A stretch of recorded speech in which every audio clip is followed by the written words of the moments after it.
go.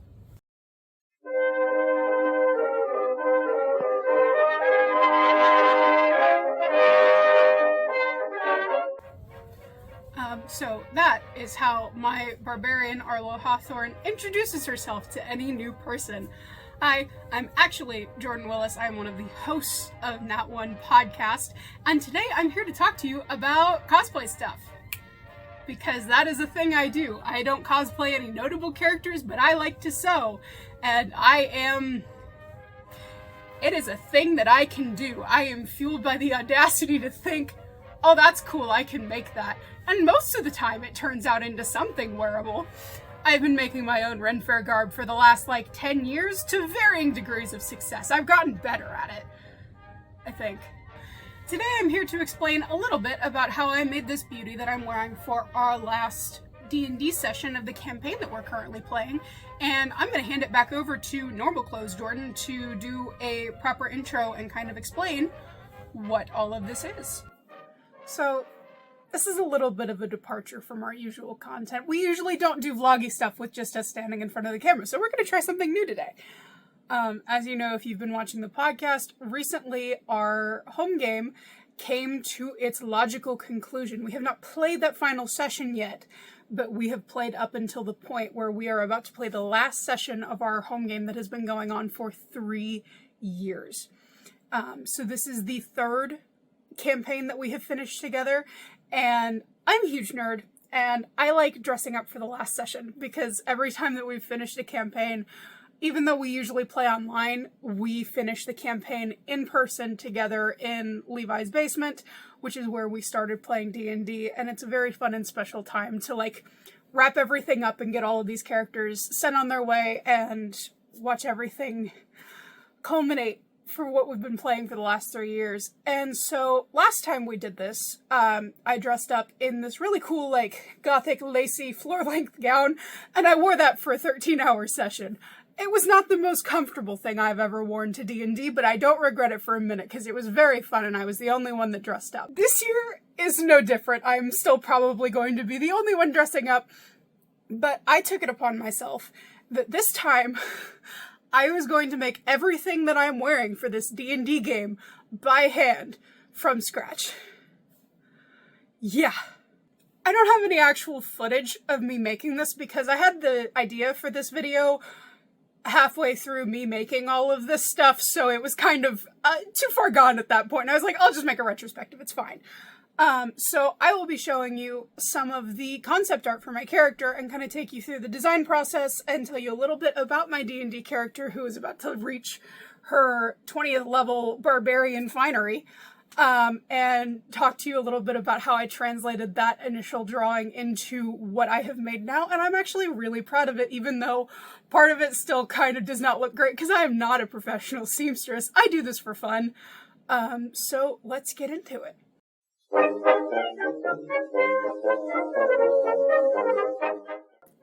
Arlo Hawthorne is now I can't remember if she's 18th or 19th. She's a very high-level barbarian. She did not start out that way. When I first made Arlo, she was a cleric of Dionysus. She was a cultist of Dionysus. And she was based off of the Greek myth of the women who would go absolutely mad in their worship of Dionysus and would rend people limb from limb. So she had kind of a dark start off there, because that's kind of where her idea was based from. And it could only go up from there. So Arlo started as a bit of a wild card. She, at the beginning of the campaign, she had just escaped her cult, because even though she was not completely reformed, she had an inkling that something about the cult's practices and the things that were going on weren't right. That she shouldn't be doing these things and that there might be a better way. So through her journeys, she has gone from having no connections into the world and just trying to stay away from the cult in any way that she can and separate herself from her past. She has now become incredibly close with the party's paladin, who has been with her since the very beginning. They were the two characters that met up at the very start of the campaign. She also considers herself quite close to our ranger. There was a side adventure where it was just Arlo the Paladin and the Ranger, and they went on their own adventure, and it was a whole thing. And so those are the two people that she would probably consider herself the most close with, and that friendship has changed her fundamentally, because the Paladin is probably the first person in her living memory to ever give a shit. And they started out pretty rocky. They did not start out as friends. There was some tension because Arlo was still very much, she didn't want to be a cultist anymore, but she had been raised in this environment for so long that there was a lot of relearning to do. Other things about Arlo is that she's not the brightest bulb in the crayon box. She cannot read. And that was a development that happened before she even got her levels in Barbarian. So she was destined to fulfill the dumb Barbarian stereotype before she even had the class levels. Arlo was initially meant to be a multi-class between Cleric and Barbarian, which does not work unless you have DM intervention, I learned. And I had DM intervention from our wonderful DM, who made it work until he just decided, this is ridiculous, we're de-leveling you. Arlo was initially supposed to be a multi-class of Cleric Barbarian, 7 levels in Nature Cleric, and then 13 levels in Wild Magic Barbarian. She got up to a very high level of that multi-class, and she was actually one of the main people on Revivify duty, because I wasn't using my spell slots to fight anymore. I was just hitting things during combat, and then I had all my spell slots left to bring back up whoever was downed by the end of the combat, and it worked pretty well for a while. However, I was still not up to par on damage level with a lot of the other people in my party, and also, Arlo was not on great terms with any of the gods. She was no longer a cultist of Dionysus. She hadn't been for a while.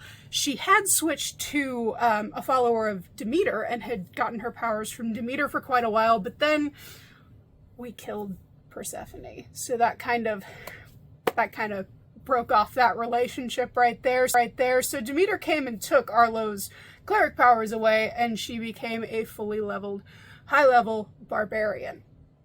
I love playing a barbarian. It's so much fun. The initial drawings of Arlo are rough at best. Her creation actually coincided with the span of time that I was trying to learn how to draw digitally, and somehow my equation of learning to draw digitally meant that I was going to teach myself how to sketch in Adobe Illustrator. I do not recommend trying to sketch in Adobe Illustrator.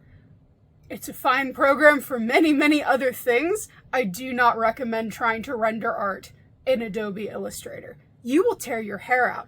I did it for 5 years because I'm an idiot. Now I use an iPad like a normal person. So you can actually track the progression of Arlo's character arc through her character art, because her initial drawing of her clothes and what she looks like was the first thing that I ever drew digitally on my dinky little drawing pad on Adobe Illustrator, and it looks like it's the first thing that I had ever drawn. It's not great, but now her most recent iteration, which actually I didn't draw, that was for a Christmas gift from our DM. Thanks, Pertuset. You've seen that animation. It's on our channel. The most recent iteration that I've drawn, I am actually very proud of, and I think it's more reflective of my art style and also more reflective of what Arlo actually looks like in my brain. Unfortunately, that most recent picture does not have her wearing the outfit that I have made, because I decided that Arlo was going to get a level 10 redesign, and then realized, oh, we've been going for months and have not had time to shop or do a shopping episode or a beach episode. Homegirl don't have new clothes. She's still wearing the same thing that she left the cult in.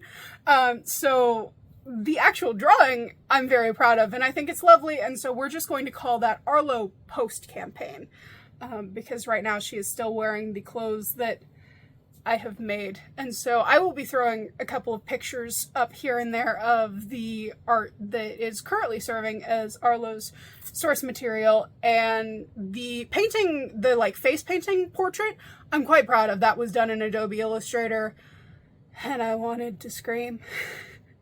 And then the other 2 full body drawings were done in Procreate on the iPad with an Apple Pencil. So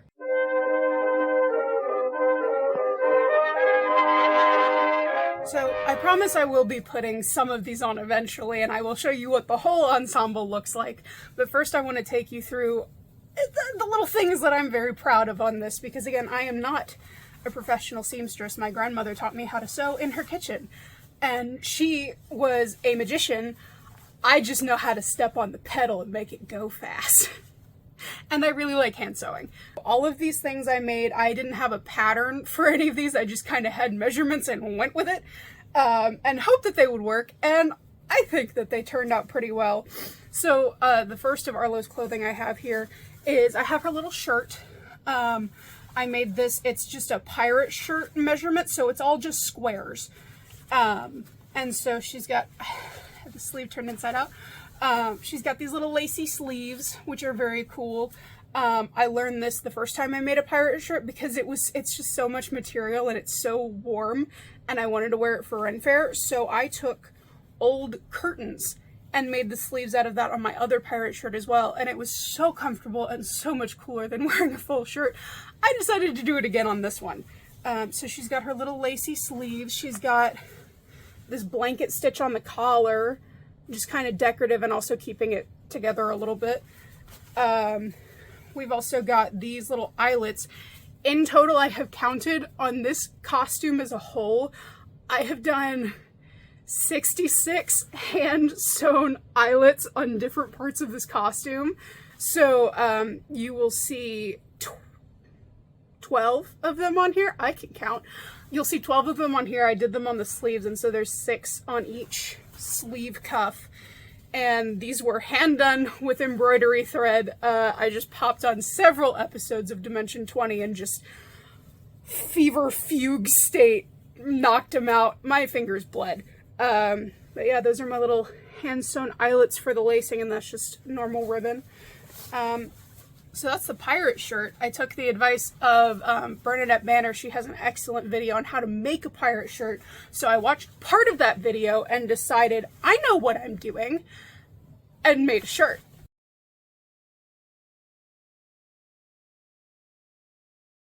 Okay, next I have Arlo's little corset bodice thing here. This one I actually did make my own pattern for.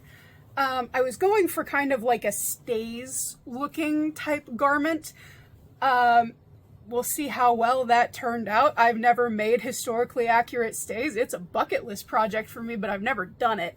So the pattern for this was made, I put on a tank top and put masking tape all over my torso and then kind of drew rough lines of where I think it should be cut. Peeled those off, stuck it on some wrapping paper, and then cut out pieces and hoped to God that it came together. And I think it did. I think it came together pretty okay. I'm actually really, really proud of this. It came together as 2 separate garments, so I made the white lining first, and then I made the outside part, which I think is very cute. The back is also the dark brown. And then this is where the other 60 eyelets went, because you have 18 eyelets on either side for the lacing here, and then you have 20 up the front.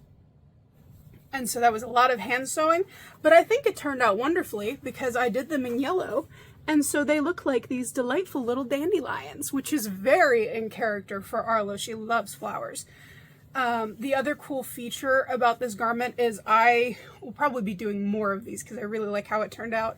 I have these little embroidery patches because I wanted it to look very lived in. She's been in this outfit for 20 levels of adventuring. So I wanted it to look like something that she's worn into battle a couple times, and she's gotten into a few scrapes a couple times.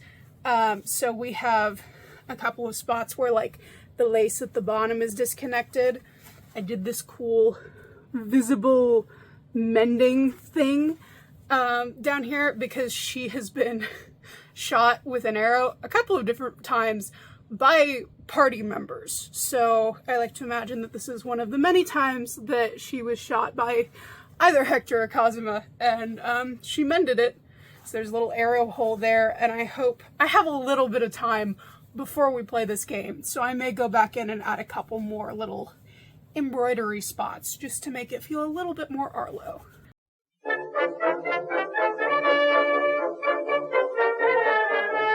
Now the skirt. This is the worst thing I have ever made in my entire life. I hate this thing. I'm so glad it's finally done, and I say that it's technically not done because I have to take it in again because I don't know why my measurements keep going wrong on this thing, but this thing is a monster.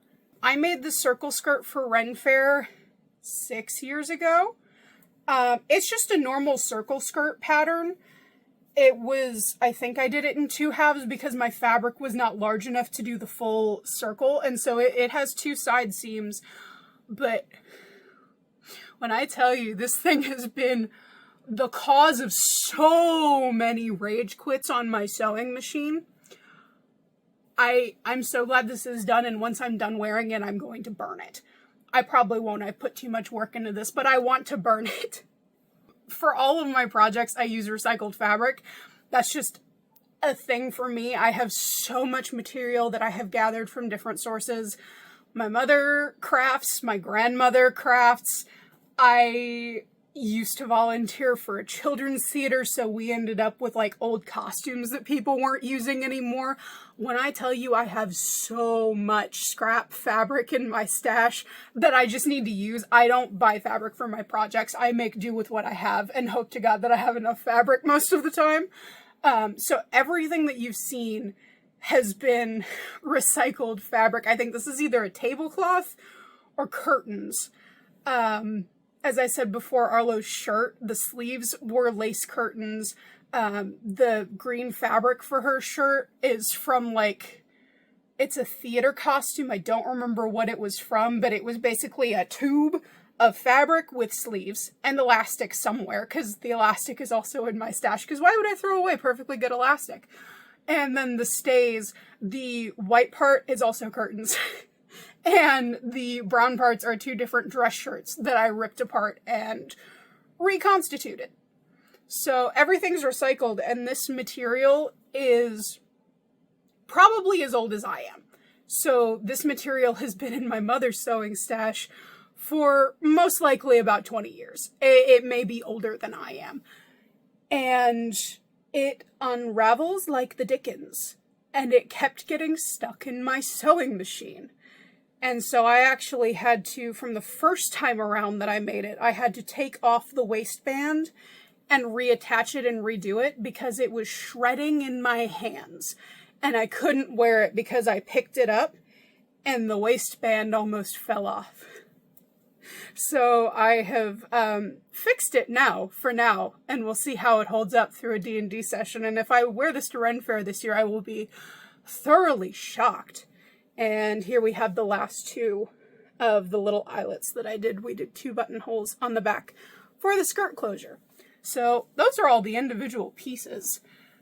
Now let's see what they look like together. So this is what she looks like on. I'm very proud of how it came out. This neckline is a little bit funky, but that's because it's a pirate shirt and the collar just kind of goes where it will. You can't really see a whole lot of the circle skirt, but that's okay because it was sent from hell to kill me, and I hate it. But you can see the corset vest stays that I made that I think turned out very, very well. They are stays in the sense of they lace. And then you got the fun pirate shirt. The sleeves aren't as long as they could be just because I wanted some more arm movement. She's a barbarian. She's got to be able to use her hands and not have sleeves flapping in the way. They're also laced to the point where you can pull them up and they stay up pretty well, and they just stay in the lace drapes like that. And it's very cute, but I like them better down. I think it looks cool. And then up close you can see a little bit more of the detail. That's the flower detailing that I did. If I step back, you can see where she's been shot. I'm very proud of how this turned out, and I think it's very interesting to see how this translated from the initial drawing of Arlo that I did, gosh, 4 years ago, and now what I have made so that I can dress as my D&D character for the last D&D session. I am the only person that does this in our party. So it will be all of my friends in like jeans and t-shirts, and I will be wearing my Arlo costume, but that's fine. Actually, I think Pertuset is wearing a kimono. So he's the DM. He can wear whatever he wants. But yes, this is my Arlo costume. Now for the obligatory end of the video. If you find this kind of content interesting, I would love to make more of it. Maybe even make some tutorials explaining how I did some of these things, because I enjoy sewing. I do it quite frequently, and I think that kind of stuff is very interesting. So maybe you do too. So if you want to see some like cosplay tutorials, I cosplay. I know Ashlyn also cosplays, so we could probably get some stuff together of like, here's how do things. If you would like to learn a little bit more about Arlo and all of her friends and the adventures that their adventuring party have gone on, we cover that in the podcast a couple times. I will link those in the end card for the suggested videos. So go and check those out. Also, go check out our gaming content that happens pretty consistently throughout the week, as well as our podcast that comes out every Wednesday at noon.